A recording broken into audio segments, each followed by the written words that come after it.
దేవుని వాక్యం చదువుకుందాం. ఈనాటి మన ధ్యానం కొరకు ఏర్పాటు చేయబడిన వాక్య భాగము అపోస్తలుడైన పౌలు ఫిలిప్పీయులకు రాసిన పత్రిక 4వ అధ్యాయము 19వ వచనము. కాగా దేవుడు తన ఐశ్వర్యము చొప్పున క్రీస్తు యేసునందు మహిమలో మీ ప్రతి అవసరమును తీర్చును. అపోస్తలుడైన పౌలు ఫిలిప్పీ సంఘంతో మాట్లాడుతూ ఆ అధ్యాయాన్ని ముగిస్తూ చెప్తున్న ఒక మాట, కాగా దేవుడు తన ఐశ్వర్యము చొప్పున క్రీస్తు యేసునందు మహిమలో మీ ప్రతి అవసరమును తీర్చును. మీ ప్రతి అవసరమును తీర్చును. దేవుడు ఈ ఉదయకాల సమయంలో మనతో మాట్లాడుతున్న ఒక మాట, ఆయన మీ ప్రతి అవసరమును తీర్చును. క్రీస్తు యేసునందు మహిమలో మీ ప్రతి అవసరము తీర్చును. మనం ఆరాధించుచున్న దేవుడు మన అవసరతలను తీర్చే దేవుడు, మన అక్కరలను ఎరిగి ఉన్న దేవుడు, మనకేం కావాలో అది ఎరిగి ఉన్న దేవుడు. ఇంగ్లీష్లో ఏమని ఉందంటే, God supplies all your needs. మన అవసరతలన్నిటినీ ఆయన మనకి సమకూరుస్తాడు, నెరవేరుస్తాడని దేవుని వాక్యము సెలవిస్తుంది. క్రీస్తు యేసునందలి మహిమైశ్వర్యములో మన యేసు క్రీస్తు వారు మహిమైశ్వర్యము కలిగిన దేవుడు, కృపా మహదైశ్వర్యము కలిగిన దేవుడు. క్రీస్తు యేసునందు మహిమలో, ఆయన యొక్క మహిమలో ఆయన ఐశ్వర్యవంతుడైన దేవుడు, మహిమ స్వరూపుడు. ఆయన మన ప్రతి అవసరతను తీర్చే దేవుడు, సమృద్ధి కలిగినటువంటి దేవుడు, కొదువలేని దేవుడు. మీ ప్రతి అవసరతను ఆయన తీరుస్తాడని ఫిలిప్పీ సంఘానికి పౌలు గారు రాస్తూ ఉన్నాడు. అలాగే పరిశుద్ధాత్మ దేవుడు ఈ దినము ఏమని చెప్తూ ఉన్నాడంటే, ఆయన మీ ప్రతి అవసరమును తీర్చును. God will supply all your needs. మనమందరము అవసరతలను కలిగి ఉన్నాం. ఏ ఒక్క వ్యక్తిని మనము కదిపినా, వారితో మాట్లాడినా, లేకపోతే వారు మనతో మాట్లాడినా అవసరతలను గురించి మాట్లాడుకుంటూ ఉంటాం. మనందరికీ అవసరతలు ఉన్నాయి. అవసరతలు వేరు, కోరికలు వేరు, నీడ్స్ వేరు, డిజైర్స్ వేరు. ఇక్కడ దేవుడు ఏమని చెప్తున్నాడంటే, I will fulfil all your needs. మీ అవసరతలన్నీ నేను తీరుస్తానని ఆయన మనకు వాగ్దానం చేస్తున్నాడు. ఆయన మన కోరికలను తీరుస్తానంటలేదు ఇక్కడ. మరి ఒక సందర్భంలో అలా వ్రాయబడి ఉన్నప్పటికీ మొట్టమొదటిగా దేవుడు చేసే పని ఏంటంటే, ఆయన మన కోరికలను కాదు తీర్చేది. మనుషుని కోరికలు అనంతమైనటువంటివి. కోరికలు అనంతముగా పుడుతూ ఉంటాయి, ఒకదాని వెంబడి ఒకటి వస్తూ ఉంటుంది. కోరికలకు మితి ఉండదు. ఒకటి సంపాదించుకున్న తర్వాత ఇంకోటి సంపాదించుకున్న తర్వాత మరొకటి, ఒక స్థాయికి వెళ్ళిన తర్వాత మరొక స్థాయి. ఎన్నో కోరికలు ఉంటాయి. మన హృదయము ఎప్పుడు దేన్నో ఒక దాన్ని కోరుకుంటూ ఉంటుంది. నేను ఆ స్థితిలో ఉండాలి, నేను ఈ స్థితిలో ఉండాలి, నేను అలా ఉండాలి, నేను ఎలా ఉండాలి అని మనం చాలా డిజైర్స్ కలిగి ఉంటాం, వాంఛలు కలిగి ఉంటాం. వాటి సంగతి దేవుడు ఇక్కడ మాట్లాడట్లేదు ఈ దినం మనతో. మన కోరికలను గురించి దేవుడు మాట్లాడట్లేదు, కానీ మన అవసరతలను గురించి దేవుడు మనతో మాట్లాడుతున్నాడు. కోరికలను కాదు కానీ దేవుడు అవసరతలను గురించి మాట్లాడుతున్నాడు. మీరందరూ అవసరతలు కలిగి ఉన్నారు. ఎవరి అవసరతలు వాళ్ళే. మా అవసరతలు మాయి. వాళ్ళకేం అవసరతలు ఉంటాయంటే, మా అవసరతలు మాకుంటాయి, మీ అవసరతలు మీకుంటాయి. అలాగే ప్రతి వాళ్ళు కూడా అవసరతలు కలిగి ఉన్నారు. Have needs. ఈ అవసరతలన్నిటినీ మనంతటా మనము తీర్చుకోలేము. ఈ అవసరతలన్నిటినీ తీర్చగలిగిన మహాశక్తి కలిగినటువంటి వాడు, మహదైశ్వర్యం కలిగినటువంటి వాడు, మహిమ కలిగినటువంటి వాడు మన ప్రభువు అయిన యేసు క్రీస్తు వారు. ఆయనను మనము ఆరాధించినట్లయితే, ఆయనను మనం సమీపించినట్లయితే, ఆయన మనకు మన ప్రతి అవసరతను తీర్చగలిగిన సమర్థుడు. ఈ వాక్యం వింటున్న మనందరి ఎడల, మీ ఎడల దేవుడు మీ అవసరతలను తీర్చగలిగిన సమర్థుడై ఉన్నాడు. Is able, God is able to do all things. ఆయన మీ అవసరతలను తీర్చగలిగిన సమర్థుడు. మీ హృదయంలో ఈ మాట నాటపడాలని నేను కోరుకుంటున్నాను. దేవుడు నా అవసరతలను తీర్చగలిగిన సమర్థుడు. దేవుడు నా అవసరతలను తీర్చగలిగిన సమర్థుడు. ఆయన నా అవసరతలను తీర్చగలడు. దేవుని వాక్యం ఏమని చెప్తుందంటే, ఆయన మీ అవసరతలను తీర్చును. ఆయన మీ ప్రతి అవసరమును తీర్చును. ఆయన మన ప్రతి అవసరమును తీరుస్తాడని దేవుని వాక్యము మనకు వాగ్దానం చేస్తుంది. దేవుని వాక్యము మనకు సెలవిస్తుంది. ఏమనంటే, ఆయన మీ ప్రతి అవసరమును తీర్చును. This is not my word, నా మాట కాదు, నేను చెప్పట్లేదు. సరేలేయా, దేవుడు మీ ప్రతి అవసరంను తీరుస్తాడులే అని నేను అనడం లేదు. కానీ పరిశుద్ధ గ్రంథము ఈ దినము మీతో మాట్లాడుతున్న మాట, ప్రభు అయిన యేసు క్రీస్తు వారు మీతో చెబుతున్న మాట, నాతో చెబుతున్న మాట, మనందరితో చెబుతున్న మాట, ఆయన మీ ప్రతి అవసరమును తీర్చును. ఇది మన హృదయంలో నాటపడాలి. ఇది మన హృదయంలో గుర్చబడి ఉండాలి. మన హృదయంలో ప్రవేశించాలి. ఇక్కడ విని ఇక్కడ వెళ్ళిపోకూడదు. ఈ మాట విని దాన్ని మీరు మీ చెవులతో విన్న మాటను మీ మనసులోకి వెళ్ళాలి. మీ మనసులో నుండి అది మీ హృదయంలోకి వెళ్ళి మీ హృదయంలో అది నివాసం చేయాలి. వాక్యం వింటాము, వెళ్ళిపోతాము. అయ్యగారు ఏం చెప్పారంటే, యేసయ్య ప్రతి అవసరం తీరుస్తాడు, ధైర్యంగా ఉండండి అని చెప్పాడు అని అనుకోవటం కాదు. అది మీరు అనుభవించాలి, అది మీరు నమ్మాలి, అది మీరు నమ్మాలి. First you must believe. ఇది దేవుడు నాతో ఈ దినము చెప్పిన మాట. దేవుడు ఈ దినము నా ప్రతి అవసరమును తీరుస్తానని దేవుడు నాతో చెప్పాడు. God spoke. ఆయన మాట్లాడాడు. ఏం మాట్లాడాడు? ఆయన ప్రతి అవసరమును తీరుస్తానని మనతో చెప్తూ ఉన్నాడు. దాన్ని మొట్టమొదటిగా ఆ వాక్యము అనే విత్తనము మన హృదయంలో నాటబడును గాక. ఈ దినము మీరు ప్రతి వారు ఏం చేయాలి అంటే, దేవుడు నా ప్రతి అవసరతను తీర్చునుగాక. ఆయన అన్నాడు కదా, నా ప్రతి అవసరతను తీరుస్తానని. ఆయన నమ్మదగినవాడు. God is faithful. God is so faithful. ఆయన ఎంతైనా నమ్మదగిన దేవుడు. ఆయన ఎంతైనా నమ్మదగిన దేవుడు కనుక ఆయన మాట మనం నమ్మితే ఆయన సమస్తము సమకూడి మనకు మేలుకరముగా జరిగిస్తాడు. మనం చేయవలసిన పని కొన్ని ఉన్నాయి. ఈ మాట విని మీరు వెళ్ళిపోతే దేవుడు మీకేం చేయడు. ఈ వాక్యం వలన మీకేమి ప్రయోజనం ఉండదు. అందుకని యేసు క్రీస్తు వారు చాలాసార్లు ఏమని చెప్పారంటే, మీరు వినుటకు విందురే కానీ గ్రహింపనే గ్రహింపరు. వినటానికి వింటాం కానీ దాన్ని గ్రహించుకోలేము, దాన్ని మన హృదయంలో ముద్రించుకోలేము. వాక్యము అనేది విత్తనము. ఆ విత్తనము మనలో నాటబడాలి.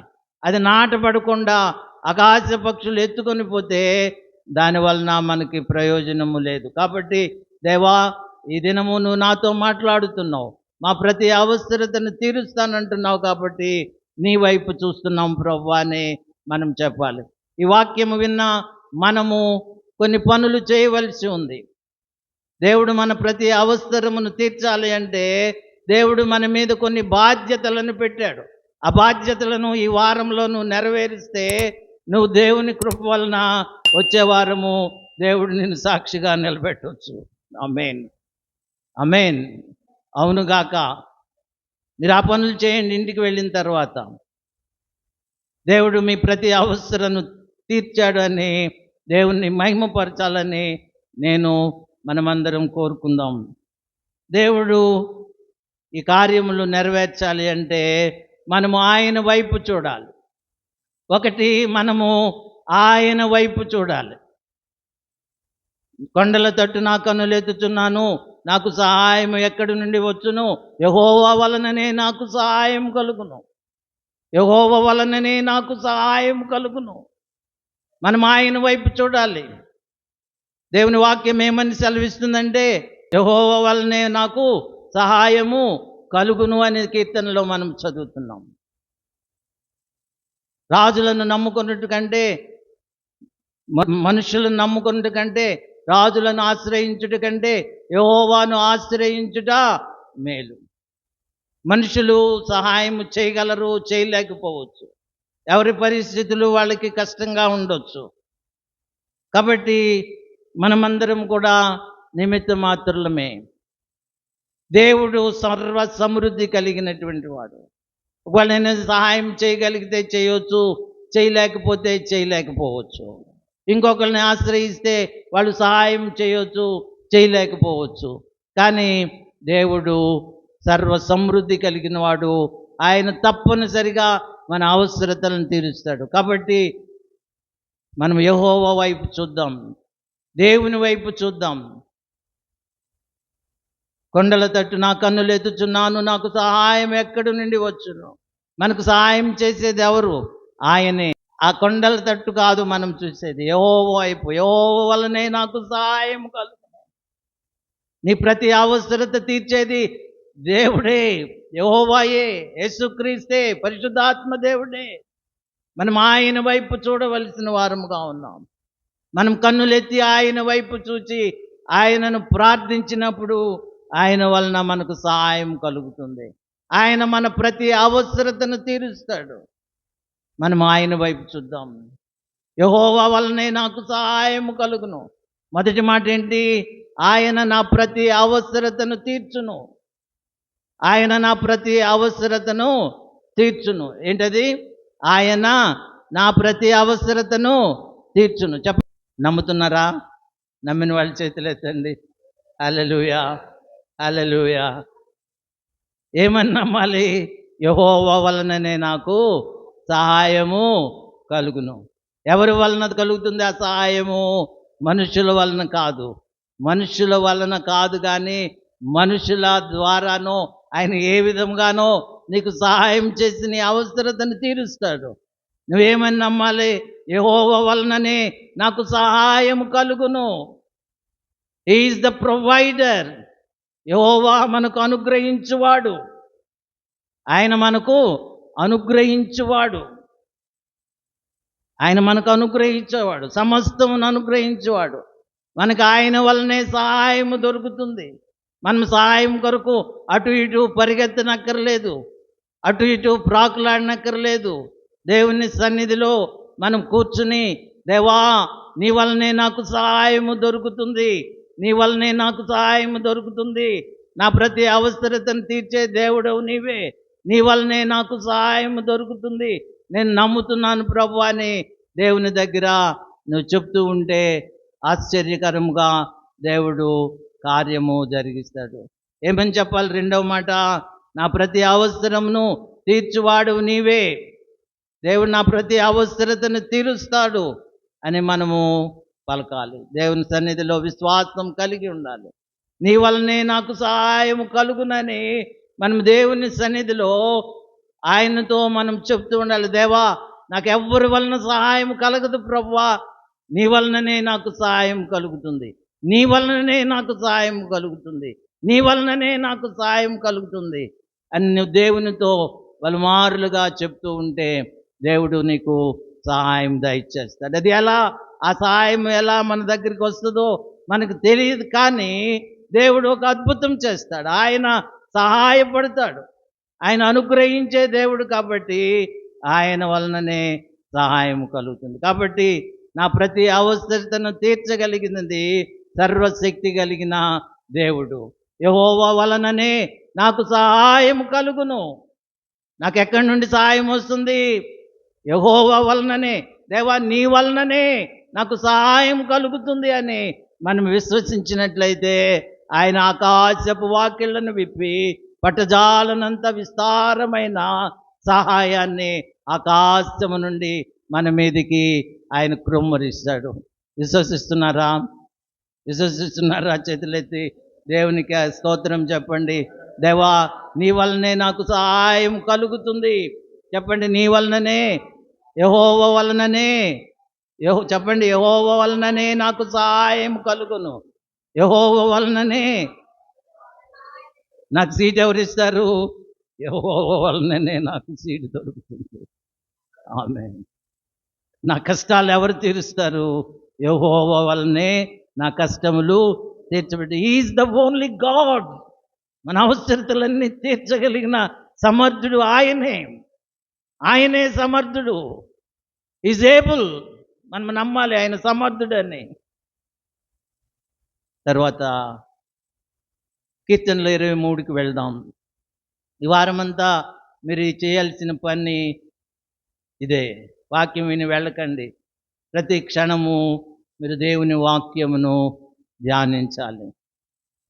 కీర్తనలు 23లో ఏమని చెప్పబడింది? యెహోవా నా కాపరి, నాకు లేమి కలుగదు. నాకు కొదువ లేదు. యెహోవా నాకు కాపరి, నాకు లేమి కలుగదు. The Lord is my shepherd, I shall not want. దేవుడు నాకు కాపరి అయి ఉన్నాడు. ఆయన నన్ను కాపాడువాడు. నిన్ను కాపాడువాడు కునుకడు, నిద్రపోడు అని దేవుని వాక్యం మనకు సెలవిస్తుంది. కీర్తనలు 121లో ఏమని చెప్పబడి ఉంది? నిన్ను కాపాడువాడు కునుకడు, నిద్రపోడు. హి హాజ్ నో రెస్ట్. యెహోవా వలనే నాకు సహాయం కలుగును. ఈ వారమంతా మీరు చెప్పండి. అవసరతలో ఉన్న మీరు ఏం చేయాలి అంటే, మొదటి మాట, ఆయన నా ప్రతి అవసరతను తీర్చును. ఆయన నా ప్రతి అవసరతను తీర్చును. రెండవ మాట, యెహోవా వలనే నాకు సహాయం కలుగును. మూడవ మాట, యెహోవా నా కాపరి, నాకు లేమి లేదు. నాకు ఏ కొదువు లేదు. మనకెన్నో కొదువులు ఉంటాయి. ఏమి లేని వారముగా ఉంటాం. ఇంటి చుట్టూ ఇబ్బందులే ఉంటాయి. ఒంటి చుట్టూ ఇబ్బందులే ఉంటాయి. దావీదుకి అన్నీ ఉన్నాయని కాదు ఈ మాట చెప్తుంది. దావీదుకి అన్ని సమృద్ధిగా ఉన్నాయని కాదు. ఏమీ లేని స్థితిలో ఆ గొర్రెలను కాచుకుంటున్న ఆ షెపర్డ్ బాయ్గా, గొర్రెల కాపరిగా నాకు ఏమీ కొదువు లేదు. ఎందుకంటే యెహోవా నాకు కాపరిగా ఉన్నాడు. ఆయన మనకు కాపరిగా ఉంటే మనకి ఏ మేలు కొదువ ఉండదు. దేవా, నువ్వు నా కాపరిగా ఉన్నావు, నాకు ఏ మేలు కొదువ లేదు. నాకేం తక్కువ లేదు. నాకేమీ కొదువ లేదు. నాకేం లేమి లేదు. నువ్వెంత లేమిలో ఉన్నా, ఒకవేళ నీకు ఆ రోజు ఎన్ని ఇబ్బందులు ఉన్నా ఈ మాట చెప్పండి, యెహోవా నా కాపరి, నాకు లేమి కలుగదు. యెహోవా నా కాపరి, నాకు లేమి కలుగదు. నాకు ఏ లేమి లేదు. నాకు ఏ ఇబ్బంది లేదు. నా కష్టం లేదు. నాకు నువ్వంత సమృద్ధిగా ఇస్తున్నావు. That is the faith. నీ బాధల్లో ఏమని పలకాలి? యెహోవా నా కాపరి, నాకు లేమి కలుగదు. నాకు ఏమి లేదు, ఏమి లేదు, ఏమి లేదు అనుకోకూడదు. ఏమి లేదనుకుంటే లేకుండానే పోద్ది. దేవుడు నాకు అన్నీ ఇచ్చాడు. విశ్వాసం లేకుండా దేవునికి ఇష్టులై ఉండుట అసాధ్యము. యెహోవా నా కాపరి. ఆయన మన కాపరిగా చేసుకోవాలి. ఆయన మందలో మనం ఉండాలి. ఆయన దొడ్డిలో మనం ఉండాలి. యెహోవా మనకు కాపరి. ఆ కాపరి యేసుక్రీస్తుగా లోకంలోనికి వచ్చాడు.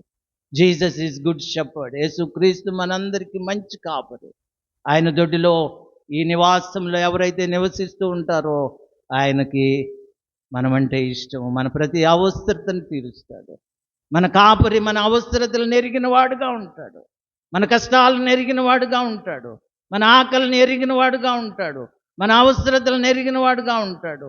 మన ఇబ్బందులు తెలిసిన వాడుగా ఉంటాడు మన కాపరి. మనకి నొప్పి వస్తే కాపరికి తెలుస్తుంది. మేక ఏ గొర్రె అన్న కుంటుతూ ఉంటే ఆ కాపరికి తెలుసుద్ది. అదిగో ఆ గొర్రె కుంటుతూ ఉందంటే దాన్ని భుజాన్ని ఎత్తుకుని అది నడవలేదని భుజాన్ని ఎత్తుకుని నడిపిస్తూ ఉంటాడు. ఏ గొర్రె అయినా ఆహారం తినలేక అక్కడ పడుకుని ఉంటే దానికి కావలసినవి చూస్తూ ఉంటాడు. యేసయ్య మంచి కాపరి. నీ అవసరతలన్నీ తీర్చేది నీ కాపరే. నీ కాపరి అంటే నేను కాదు, మనందరి కాపరి యేసయ్య. నీ ప్రతి అవసరతను తీర్చడానికి, నిన్ను సమృద్ధిగా ఉంచడానికి ఆయన సమర్థుడు. మూడో మాట ఏం చెప్పాలి? యెహోవా నా కాపరి, నాకు లేమి కలుగదు. నాకు కొదువ లేదు. తినటానికి తాగటానికి నీళ్ళు లేకపోయినా నువ్వు విశ్వాసంతో ఏమని పలకాలి? నాకేమీ కొదువలేదు. దేవుని వలన నేను సమృద్ధిగా ఉన్నాను. దేవుని వలన నేను సంతోషంగా ఉన్నాను. దేవుడు ప్రతిదినము నాకు తగిన సమయంలో ఏదో ఒక విధముగా నాకు సహాయం చేస్తున్నాడు. నాకు కొదువలేదు. నా కాపరి అని దేవునికి స్తుతి చెల్లించాలి. మూడో మాట ఏం చెప్పాలి? యెహోవా నా కాపరి, నాకు లేమి కలుగదు. The Lord is my shepherd, I shall not want. ఎన్ని మాటలు చెప్పాను? 3. ఒకటి, ఆయన నా ప్రతి అవసరమును తీర్చును. రెండవ మాట ఏంటి? ఆయన వలననే నాకు సహాయము కలుగును. మూడవ మాట ఏంటి? The Lord is my shepherd. యెహోవా నా కాపరి, నాకు లేమి కలుగును. యెహోషువ గ్రంథము 1వ అధ్యాయము 8వ వచనం.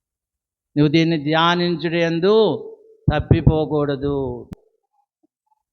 దానిలో వ్రాయబడిన వాటన్నిటి ప్రకారము చేయుటకు జాగ్రత్త పడినట్లు దివారాత్రములు దాన్ని ధ్యానించు. నీ మార్గములను వర్ధిల్ల చేసుకొని చక్కగా ప్రవర్తించదు. నువ్వు నీ అప్పులన్నీ పోవాలి అంటే, నీ సమస్యలన్నీ తీర్చబడాలి అంటే 5 మాటలు ఈ వారం అంతా ధ్యానించండి. దేవుడు కాదు, నేను కాదు, మీ విశ్వాసం. అమ్మా, నీ విశ్వాసము నిన్ను స్వస్థపరిచింది. ఆ రక్తస్రావపు రోగితో ఏమన్నాడు? నీ విశ్వాసమేనమ్మా నిన్ను స్వస్థపరిచింది. నువ్వు విశ్వాసంతో ఈ మాటలు చెప్పావు కదా. దేవుడు నీ విశ్వాసాన్ని బట్టి ప్రతిఫలం ఇస్తాడు. అటు కృప దేవుడు దయచేయను గాక. ఆమేన్.